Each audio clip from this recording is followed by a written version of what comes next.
नमस्कार, इशिका मेजवानी मध्ये आपलं खूप खूप मनापासून स्वागत। तर आज आपण खास असा उपवासासाठी साबुदाणा वडा बनवणार आहोत। त्यासाठी मी काय काय साहित्य घेतले ते आता आपण बघून घेऊया आणि ही व्हिडिओ तुम्ही अगदी सुरुवातीपासून शेवटपर्यंत बघा, म्हणजे तुम्हाला समजेल की मी साबुदाणे वडे कशा प्रकारे तयार केलेले आहेत। तर आता वेळ न घालवता आपण रेसिपी बनवायला सुरुवात करूया। इथे मी 300 ग्रॅम साबुदाणा घेतलाय आणि मी हा स्वच्छ 2 वेळा पाण्यामध्ये धुवून रात्रभर भिजत घातला होता। इथे मी 4 उकडलेले बटाटे घेतलेत, 1 चमचा जिरं, इथे मी पाव वाटी शेंगदाण्याचं कूट घेतलंय। जर तुम्ही चमच्याने घेतला तर छोटे चमचे 7 ते 8 चमचे आहेत। 2 तिखट हिरव्या मिरच्या घेतल्यात, याला सुद्धा मी बारीक चिरून घेतलेलं आहे आणि चवीनुसार मीठ। तर चला आता आपण सुरुवात करूया।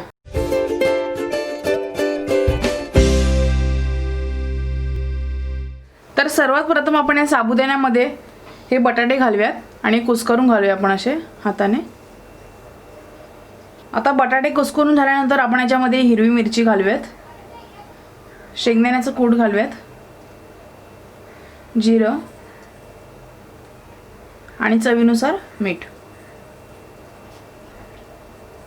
आता आपण हे सर्व साहित्य व्यवस्थित मिक्स करून घेऊयात।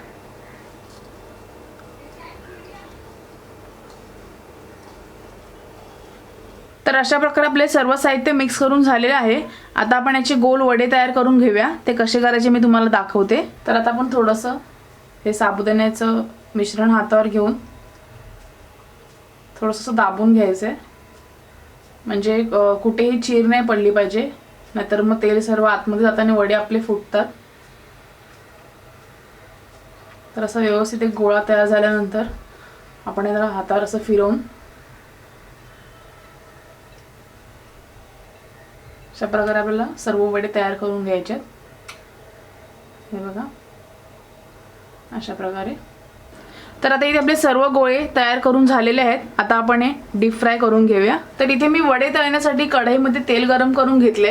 आता तेल गरम झाल्यानंतर आपण गॅस मीडियम करायचा आहे, म्हणजे एकदम तेल आपल्याला जास्त तापवून नाही घ्यायचं, नाही तर वडे आपले वरून तळले जातील आणि आतून कच्चेच राहतील। त्यामुळे तेल तापल्यानंतर आपल्याला गॅस मीडियम करायचा आहे आणि मीडियम गॅसवरतीच आपल्याला वडे तळून घ्यायचे।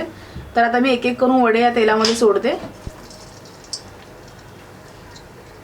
आता तुम्हाला वाटेल की मी प्रत्येक रेसिपीमध्ये हीच कढई वापरते, पण ही माझ्या सासूबाईंची म्हणजे माझ्या आईंची ही आठवण आहे, त्यामुळे मी ही कढई जास्त करून वापरते।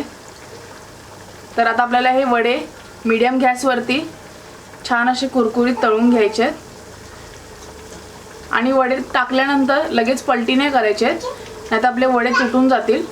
आता 2 ते 3 मिनिटांनंतर आपण एखादा वडा असं बघूया की शेकला का एक बाजू। हे बघा।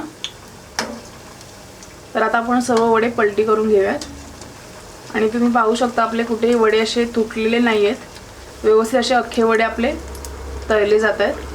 आणि अशा नवनवीन रेसिपी किंवा आपण सणसुद्धाला काही पदार्थ बनवतो ते पाहण्यासाठी तुम्ही आमच्या चॅनलला सबस्क्राईब करा आणि बाजूच्या बेल आयकॉनवर क्लिक करायला विसरू नका।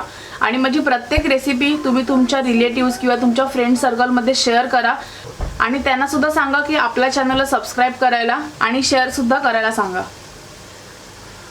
तर आता आपण पाहूयात आपले वडे तळले आहेत का। अजून 1-2 मिनिटं आपण हे वडे तळूयात। पुन्हा मी याला पलटी केलेलं आहे। तर आता इथे आपले वडे तळून झालेले आहेत। हे बघा छान अशी सोनेरी रंगावर तळून झालेले आहेत। अशाच पद्धतीने आपण बाकीचे वडे सुद्धा तळून घेऊयात। तर अशा प्रकारे आपले सर्व साबुदाण्याचे वडे तळून झालेले आहेत आणि त्यासोबत मी इथे ही उपवासाची चटणी घेतलेली आहे। ही जर तुम्हाला बनवायची असेल तर याची लिंक मी तुम्हाला डिस्क्रिप्शन बॉक्समध्ये दिलेली आहे, तिथे जाऊन तुम्ही पाहू शकता। तर असे कुरकुरीत आणि अगदी सोप्या पद्धतीने बनवलेले हे साबुदाण्याचे वडे तुम्ही देखील घरी बनवून बघा आणि तुम्ही आम्हाला इंस्टाग्राम आणि फेसबुकवर देखील फॉलो करू शकता, त्याची लिंक मी तुम्हाला डिस्क्रिप्शन बॉक्समध्ये दिलेली आहे। तर आजची रेसिपी तुम्हाला कशी वाटली मला कमेंट करून नक्की सांगा। व्हिडिओला लाईक आणि शेअर नक्की करा। तुम्हा सर्वांना येणाऱ्या नवरात्रीच्या खूप खूप शुभेच्छा।